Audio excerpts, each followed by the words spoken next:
Hey everybody, it's Eric Peltier with Citywide Home Loans. Welcome to my Monday Quick Real Estate Minute for October 30th. Thanks for watching.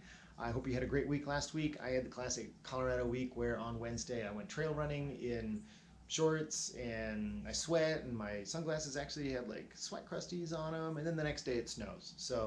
I'm sending this out on Monday, and over the weekend it was supposed to be great, so we take it where we can in Colorado. Today is National Candy Corn Day. I don't know why they would put it the day before Halloween, but I guess Halloween was taken, so the day before, I guess, is just as good. Maybe you like candy corn. I don't really, unless it's super fresh. As soon as it gets crunchy, I don't like it at all. Let's talk about rates for last week. Interest rates last week went up slightly. The Q3 GDP data was really, the reports are pretty strong. But then on Friday, we had a little bit of a recovery due to the Spain Catalan issue and what's going on with that. 30-year fixed rates are still in the very low fours. You can get it under 4 if you pay some extra points. So really, rates are still awesome. There's no reason to panic that people aren't going to be buying houses because rates are high. They're still low. Now, the next topic I want to talk about is subprime. Nobody really calls it subprime anymore. In the industry, they've all got new names for it, like non-QM and Alt-A. But we can all just think of it as subprime. And let's talk about what the new subprime is. Subprime is, it's not anywhere, and that's the whole point of me bringing this up, is I want to relate to people that subprime is nowhere near what it was back when it wrecked the economy. Subprime is, the new subprime has things for people who are self-employed and they want to get an income based on their cash flow through their bank statements. And so we get like 12 or 24 months worth of bank statements and document income in that way. Also, they have these types of loans for people who haven't had a long waiting period after their bankruptcy, foreclosure, short sale, deed in lieu, that kind of thing. There are some of these products that will allow you to do a loan immediately after that.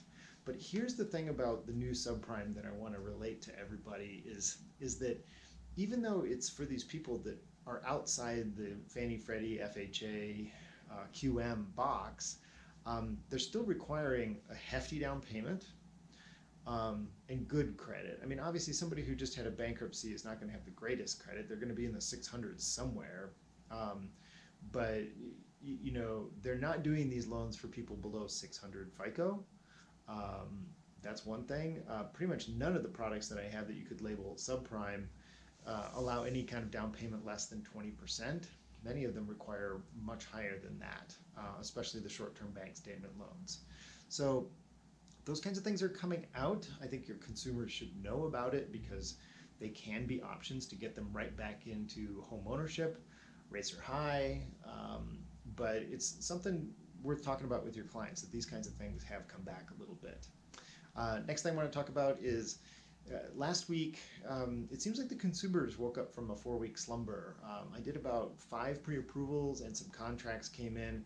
I'm not really sure what caused it because the previous 4 to 6 weeks was pretty quiet. I don't know what happened to consumers. They just kind of went on vacation, but it seems like they're back.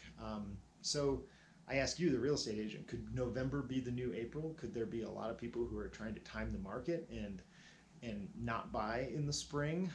Maybe this is a good time to reach back out to your database, or the people that you thought had gone into hibernation for the winter. Maybe they'd be interested in getting in now. There's some price stability in the houses that we've seen since inventory's up.